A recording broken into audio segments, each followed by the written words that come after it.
Hello friends, नमस्कार। हम लोग इस वीडियो में करेंगे जो लेटेस्ट कमेटी बनाई गई है केंद्र सरकार के द्वारा, तो उसके बारे में किस लिए बनाया गया और किन की अध्यक्षता में बनाई गई है, तो ये कर लेंगे। तो देख लेते हैं नवगठित जांच समितियां क्या क्या है। तो जम्मू कश्मीर में रह रहे अवैध विदेशियों की जानकारी के लिए समिति बनाई गई। किनकी अध्यक्षता में? आर के गोयल के अध्यक्षता में जो जम्मू कश्मीर में अवैध रूप से विदेशी लोग रह रहे हैं उसको जांच करने के लिए बनाई गई थी। नेक्स्ट है मणिपुर में राहत एवं पुनर्वास कार्यों की निगरानी हेतु समिति बनाई गई। तो किनके अध्यक्षता में? तो यह पूर्व मुख्य न्यायाधीश न्यायमूर्ति हैं, क्या है नाम है, गीता मित्तल, उनकी अध्यक्षता में बनाई गई। जो मणिपुर में वहाँ जो हिंसा चल रहे थे तो उसको राहत और पुनर्वास कार्यों को निगरानी के लिए बनाया गया था। नेक्स्ट है मणिपुर से ही संबंधित है। मणिपुर में हिंसा की जांच के लिए, जो हिंसा किस कारण से हुआ उसकी जांच के लिए कमेटी बनाई गई। किनके नेतृत्व में? अजय लांबा, वह पूर्व मुख्य न्यायाधीश थे, तो उनकी अध्यक्षता में बनाया गया अजय लांबा। नेक्स्ट है चीता परियोजना। जो भारत चीता जो है वो नामीबिया से और साउथ अफ्रीका से चीता मंगाया गया, तो उसकी देखरेख हेतु एक समिति बनाई गई। तो किसकी अध्यक्षता में? तो ये राजेश गोपाल हैं। तो राजेश गोपाल कौन थे? ग्लोबल टाइगर फोरम के महासचिव हैं, उनकी अध्यक्षता में यह समिति बनाई गई। नेक्स्ट है ए आर दवे समिति किस लिए बनाया गया? अखिल भारतीय फुटबॉल महासंघ मामलों के निगरानी हेतु यह बनाया गया था ए आर दवे समिति। नेक्स्ट है प्रदीप नंद्राजोग समिति, ये किस लिए? तो डिफ़ॉल्टरों से पैसे की वसूली हेतु, जो डिफ़ॉल्टर पैसा लेकर के वापस नहीं करते हैं तो उससे किस प्रकार से वसूली किया जाए उसके लिए यह समिति बनाया गया था। किनकी अध्यक्षता में? प्रदीप नंद्राजोग समिति। नेक्स्ट है प्रधानमंत्री के पंजाब के दौरे के दौरान सुरक्षा चूक की जांच के लिए समिति बनाई गई थी। प्रधानमंत्री पंजाब गए थे तो उसमें सुरक्षा का कुछ चूक हुआ था, तो उसके लिए जांच समिति बनाई गई। तो किनके अध्यक्षता में? Justice Indu Malhotra supreme court के जज थी, और यह सुधीर कुमार सक्सेना, यह होम मिनिस्ट्री से संबंधित हैं। तो इनकी अध्यक्षता में यह जांच के लिए देखने के लिए, इन्वेस्टिगेशन करने के लिए कि क्या कारण था, ये बनाई गई थी। नेक्स्ट है लखीमपुर खीरी घटना की जांच हेतु समिति बनाई गई। किनकी अध्यक्षता में? प्रदीप श्रीवास्तव की अध्यक्षता में। नेक्स्ट है डीटीसी बस खरीद प्रक्रिया की जांच हेतु समिति बनाई गई। ओपी अग्रवाल, जो दिल्ली में डीटीसी बस है तो उसकी जांच प्रक्रिया में किस प्रकार धांधली हुई नहीं हुई उसको जांच के लिए ओपी अग्रवाल की अध्यक्षता में यह समिति बनाई गई थी। नेक्स्ट है लद्दाख की भाषा संस्कृति और भूमि के संरक्षण हेतु समिति बनाई गई। तो किसके अध्यक्षता में? तो केंद्रीय गृह राज्य मंत्री जी किशन रेड्डी की अध्यक्षता में यह बनाई गई। नेक्स्ट है नेताजी सुभाष चंद्र बोस की 125वीं जयंती हेतु समिति बनाई गई। किनकी अध्यक्षता में? पीएम मोदी की अध्यक्षता में बनाई गई। नेक्स्ट है स्वतंत्रता की 75वीं वर्षगांठ मनाने हेतु समिति बनाई गई, यह भी पीएम मोदी की अध्यक्षता में बनाई गई। नेक्स्ट है टीआरपी आकलन हेतु समिति बनाई गई। टीआरपी जो टीवी पर चलता है, टीवी में किस प्रकार के धांधली होता है टेलीविज़न में, तो उसको लेकर के समिति बनाई गई। तो किसकी अध्यक्षता में? शशि शेखर वेम्पति के अध्यक्षता में यह समिति बनाई गई थी। नेक्स्ट है शहरी नियोजन शिक्षा प्रणाली में सुधार हेतु समिति बनाई गई। किनके अध्यक्षता में? राजीव कुमार की अध्यक्षता में बनाया गया। नेक्स्ट है तनावग्रस्त परिसंपत्तियों पर विशेषज्ञ समिति बनाई गई। किनकी अध्यक्षता में? केवी कामत समिति। नेक्स्ट है स्वतंत्रता सेनानियों के कल्याण के लिए गठित पैनल। जो स्वतंत्रता सेनानियों के कल्याण के लिए जो पैनल बनाया गया, किनकी अध्यक्षता में? जी किशन रेड्डी के अध्यक्षता में बनाया गया। नेक्स्ट है पराली जलाने पर रोक संबंधी समिति। किनके अध्यक्षता में बनाया गया? मदन बी लोकुर की अध्यक्षता में बनाई गई। पराली जलाने से दिल्ली के आसपास के एरिया, दिल्ली में नवंबर दिसंबर में बहुत ही ज़्यादा पोल्यूशन बढ़ जाता है, तो उसके रोकथाम करने के लिए यह समिति बनाई गई थी। नेक्स्ट है कोविड-19 वैक्सीन हेतु गठित अधिकार पैनल की अध्यक्षता के लिए अध्यक्ष कौन है? ये आर.एस. शर्मा की अध्यक्षता में बनाई गई, कोविड-19 वैक्सीन से संबंधित है। नेक्स्ट है अजय भल्ला समिति किस लिए बनाई गई थी? भारत आने वाले चीनी निवेशों के परीक्षण हेतु, जो चीन से निवेश भारत में हो रहा था उसको कम करने के लिए अब अजय भल्ला समिति बनाया गया था। नेक्स्ट है राष्ट्रीय खेल पुरस्कार 2020 चयन समिति की जो है राष्ट्रीय खेल पुरस्कार 2020 की चयन समिति बनाई गई थी। तो किनके अध्यक्षता में? मुकुंद कम शर्मा की अध्यक्षता में बनाई गई थी।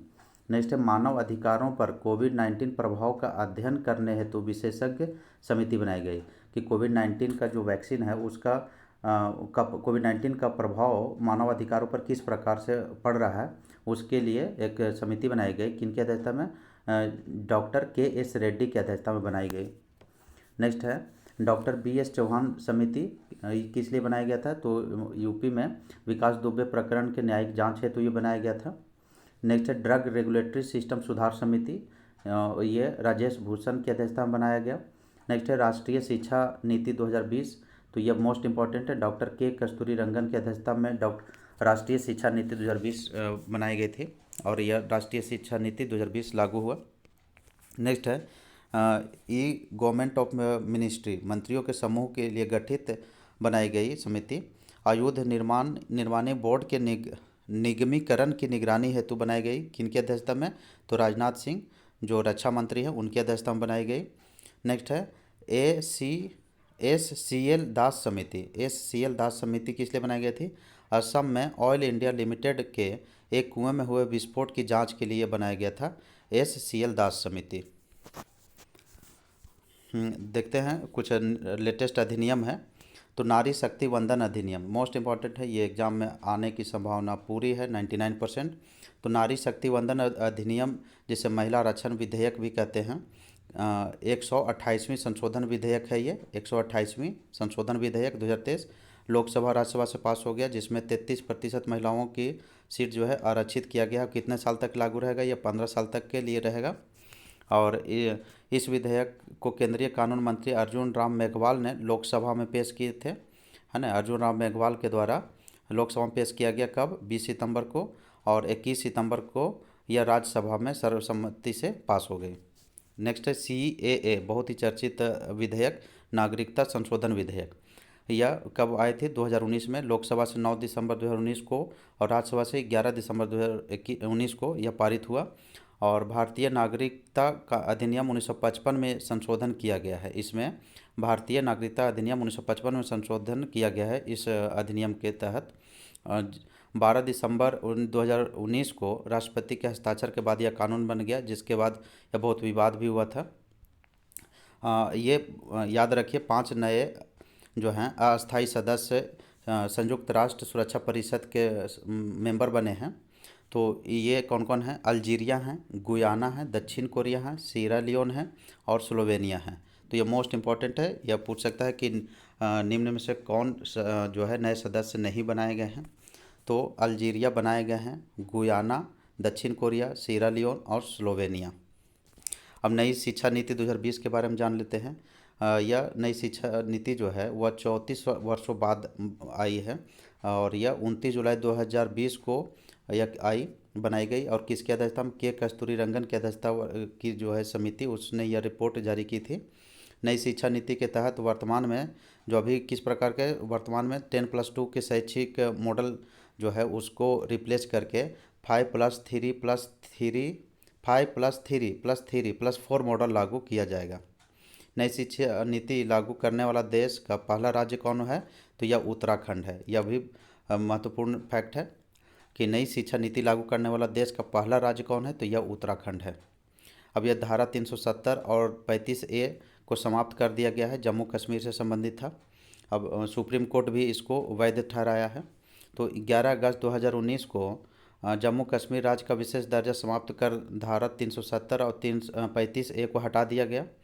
जम्मू कश्मीर राज्य 2 केंद्र शासित प्रदेश में बांट दिया गया, जम्मू कश्मीर एवं लद्दाख में के रूप में 31 अक्टूबर 2019 को अस्तित्व में आया। तो यह कब आया? तो 31 अक्टूबर 2019 को। अब नीति आयोग के बारे में जान लेते हैं। यह नीति आयोग जो है प्लानिंग कमीशन जो था उसको हट के जगह यह नीति आयोग बनाया गया 1 जनवरी 2015 को। नीति आयोग का फुल फॉर्म, नीति का फुल फॉर्म क्या है? National institute for transforming India. NITI Aayog के अध्यक्ष कौन होते हैं? तो यह प्रधानमंत्री एक्स ऑफिशियो चेयरपर्सन होते हैं। और नीति आयोग के प्रथम उपाध्यक्ष कौन थे? तो अरविंद पनगड़िया थे प्रथम उपाध्यक्ष जो वाइस चेयरपर्सन हुए। और वर्तमान में कौन है? सुमन बेरी। सुमन बेरी अभी वाइस चेयरपर्सन हैं। और सीईओ कौन है? तो रंगराज। वर्तमान में जो अभी सीईओ हैं वो ये सुब्रमण्यम जो हैं वो वर्तमान में अभी सीईओ हैं नीति आयोग का। नेक्स्ट है goods and service tax. Goods and service tax कब से लागू हुआ? 1 जुलाई 2017 से। और जीएसटी दिवस कब मनाया जाता है? तो 1 जुलाई को ही जीएसटी दिवस भी मनाया जाता है। इसका जीएसटी का फुल फॉर्म है गुड्स एंड सर्विस टैक्स। और यह कौन सी संविधान संशोधन हुआ था? 101वां संविधान संशोधन के तहत यह जीएसटी लागू हुआ। और यह पंजीकरण की जो संख्या है इसमें कुल 15 डिजिट होता है। तो इसको जीएसटी का जो आपको संविधान संशोधन है इसको याद बहुत आसानी से रख सकते हैं। जीएसटी जो है जीएसटी, तो आपको लिंक एक देते हैं, इसे आप आराम से एलिमिनेट या पकड़ में आ जाएगा कि टी जो लास्ट में है तो यह टी 100वां संविधान संशोधन बांग्लादेश से संबंधित है जो लैंड ट्रांसफ़र हुआ था। और 101 तो लास्ट में एक टी, एक और टी लगभग समान एक सिमिलर लेटर जैसा मिलता है, तो टी 101वां संविधान संशोधन वह जीएसटी से संबंधित है। तो इस प्रकार से आप इसको याद रख सकते हैं। बहुत बहुत धन्यवाद।